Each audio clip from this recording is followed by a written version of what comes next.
Hello friends, इस video में हम बात करेंगे best 3 large cap mutual funds के बारे में जिसमें आप एसआईपी स्टार्ट कर सकते हैं 2023 में। तो अगर आपने हमारा चैनल अभी तक सब्सक्राइब नहीं किया है तो हमारे चैनल को सब्सक्राइब करें, लाइक करें और अपने नियर एंड डियर वन से शेयर करना ना भूलें। फर्स्ट नंबर पर हमारा फंड है SBI blue chip direct plan growth. इस फंड की NAV है 72.02 रुपी। लास्ट 3 ईयर्स का रिटर्न है 25.23%। लास्ट 10 ईयर्स का रिटर्न है 14.29%।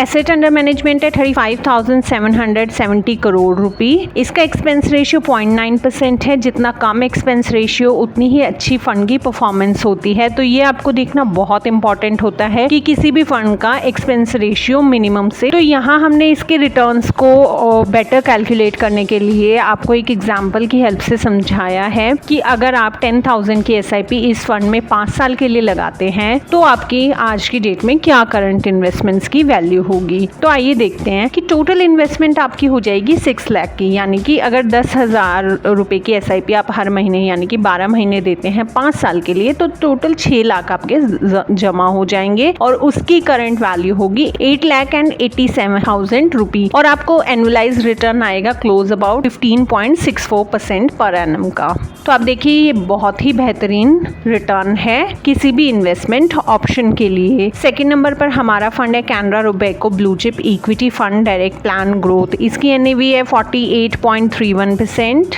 लास्ट 3 इयर्स का एनुअलाइज रिटर्न है 24.37%। लास्ट 10 इयर्स का एनुअल रिटर्न है 14.94%। इस फंड में अगर आप मंथली SIP 10,000 की फॉर 5 इयर्स करते हैं तो जैसा कि हम डिस्कस कर चुके हैं टोटल आपकी इन्वेस्टमेंट अमाउंट होगी 6 लाख रुपी और उसकी करंट वैल्यू होगी इन्वेस्टमेंट की 8,88,000 रुपी और आपको रिटर्न जो आएगा वो होगा क्लोज अबाउट 15.72% पर एनम का। इसका एसेट अंडर मैनेजमेंट है 9,278 करोड़ रुपी। एक्सपेंस रेशियो है 0.53% और थर्ड नंबर पर हमारा फंड है HDFC top 100 fund direct plan growth. इसकी NAV है 827.11 रुपी। ये काफी पुराना और अच्छा फंड है। हमेशा ये बेस्ट फंड्स की लिस्ट में जरूर होता है सिंस इट स्टार्टेड और इसकी लास्ट 3 इयर्स का रिटर्न है 28.46%। लास्ट 10 इयर्स का रिटर्न है 14.02%। इस फंड में अगर आप मंथली SIP 10,000 की करते हैं फॉर 5 इयर्स तो टोटल आपकी इन्वेस्टमेंट अमाउंट होगी 6 लाख रुपी और उसकी करंट वैल्यू होगी इन्वेस्टमेंट्स की 8.82 लाख रुपी और आपको जो रिटर्न आएगा वो होगा क्लोज अबाउट 15.41% पर एनम का। इसका एसेट अंडर मैनेजमेंट है 23,192 करोड़ रुपी और इसका एक्सपेंस रेशियो है 1.11%। तो एक क्विक रिकैप के लिए हमने तीनों फंड्स को यहाँ पर लिस्ट किया है और आपको दिखाया है कि अगर आप 10,000 की SIP इन फंड्स में करते हैं तो आपकी इन्वेस्टमेंट वैल्यू क्या होगी और आपका रिटर्न क्या होगा। तो HDFC top 100 direct plan growth में अगर आप इन्वेस्ट करते हैं 10,000 SIP फॉर 5 इयर्स तो आज उसकी वैल्यू होगी 8.1 लाख रुपी और रिटर्न आपको आएगा 15% का।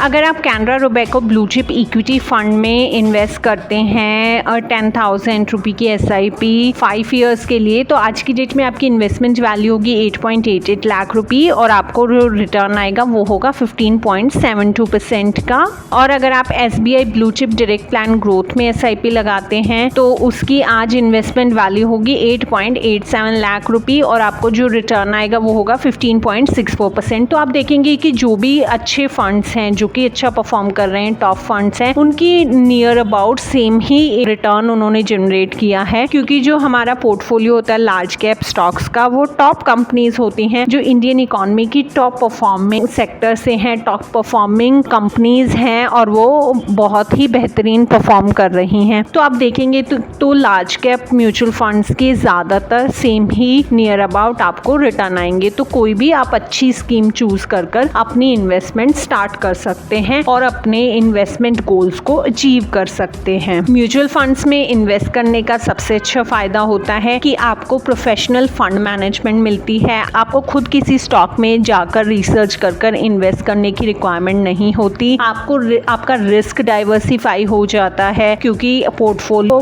20-25 स्टॉक्स का एक पोर्टफोलियो होता है। तो जब आपकी एक इन्वेस्टमेंट अमाउंट फिर 20-25 स्टॉक्स में लगती है तो रिस्क आपका डाइवर्सिफाई डाइवर्सिफाई हो जाता है रेदर देन आप कुछ ही स्टॉक्स में इन्वेस्ट करें। उसके अलावा आप जिन स्टॉक्स में इन्वेस्ट नहीं हो कर सकते, जैसे कि जो महंगे स्टॉक्स होते हैं उसमें आपकी रेंज जो होती है वो कम हो जाती है रिटेल इन्वेस्टर्स की, तो म्यूचुअल फंड के जरिए आपकी इन्वेस्टमेंट अमाउंट की इकाई उन स्टॉक में भी इक्वल प्रोपोर्शन में लग जाती है। इन सब फायदों को ध्यान में रखते हुए और अपने पर्सनल गोल्स को अचीव करने के लिए, अपने फाइनेंशियल गोल्स को अचीव करने के लिए, वेल्थ क्रिएट करने के लिए आप भी म्यूचुअल फंड में इन्वेस्ट करना शुरू कर सकते।